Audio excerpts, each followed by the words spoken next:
Getting discouraged in your weight loss journey.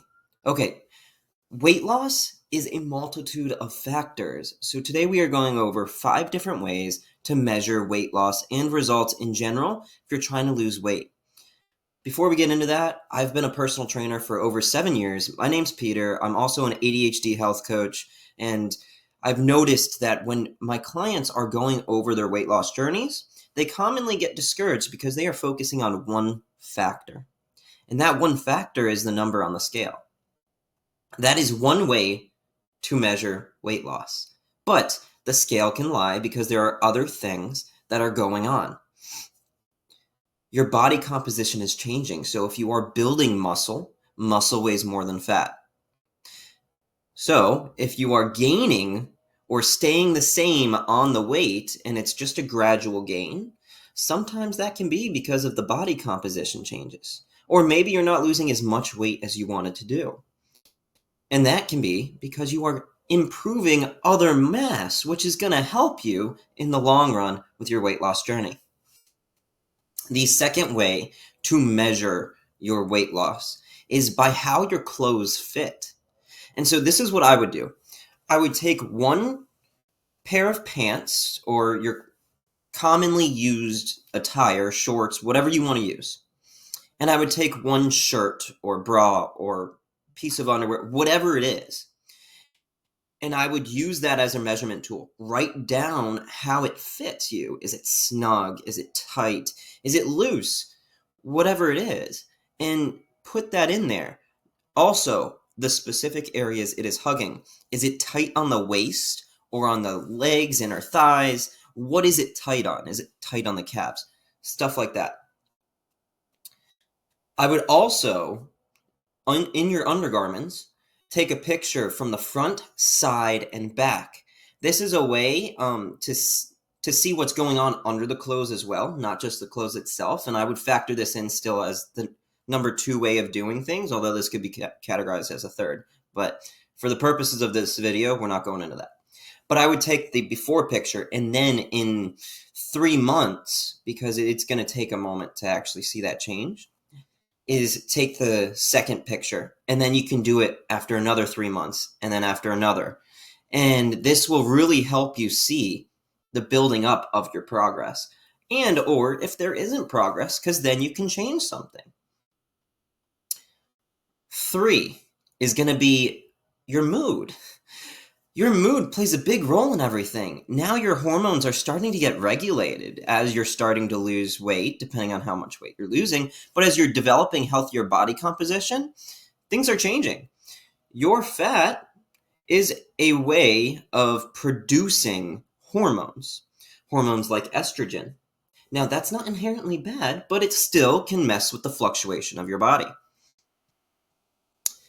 So you might notice a more regulated mood because of this.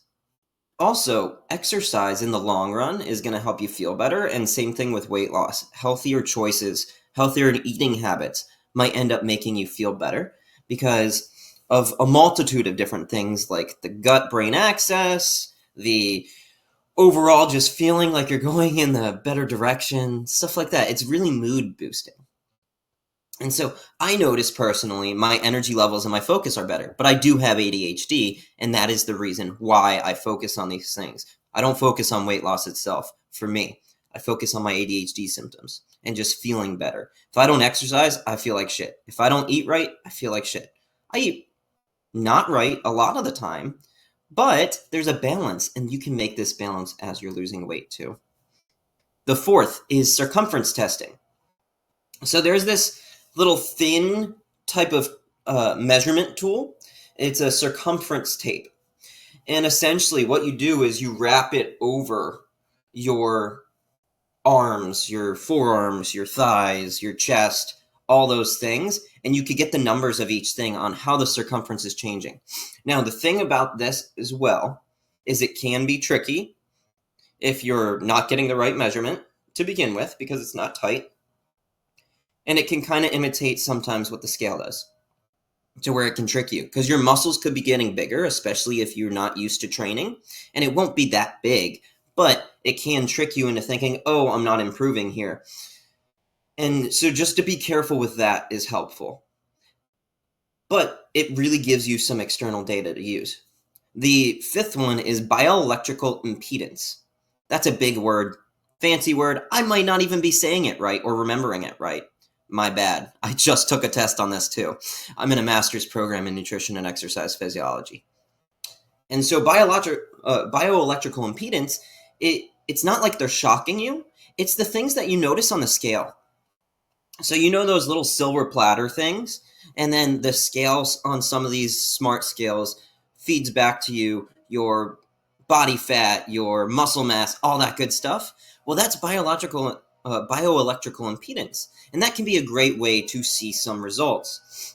Now, the tricky thing is, if you're just using your feet on here, it it is sending the electrical stimulation through the lower portion of your body and back. So it's not necessarily getting the full body. It is using a piece of the body. So you can use this and then you could get a hand one, or you can just use that. It's fine because we have all these other measurement tools that we're using. You don't have to do all of them. You can choose 2, you could choose 3. The main thing is we want various data points so you're not getting discouraged along your journey.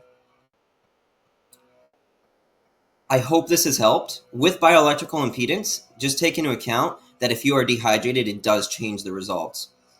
And depending on when you weigh yourself and all that stuff.